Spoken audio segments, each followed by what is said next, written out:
हरि बोला हरि हरि बोला हरि हरि बोला हरे हे ओम नीलाद्रिनाथं जगतान्नधीशं चिदं स्वरूपशरणैकनाथं श्रीनीलगोत्राधिपतिवरेण्य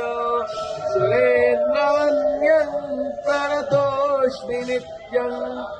शङ्खचक्रं सकिरीटकुण्डलम् सपीतवस्त्रं शरशिरोभक्षणं सहारवक्षस्थलकौस्तुभस्त्रियं नमामि विष्णो शिरसाश्चतुर्भुजम् ॐ हरेः ॐ नेमाधोमत्पिन्मानः जीवः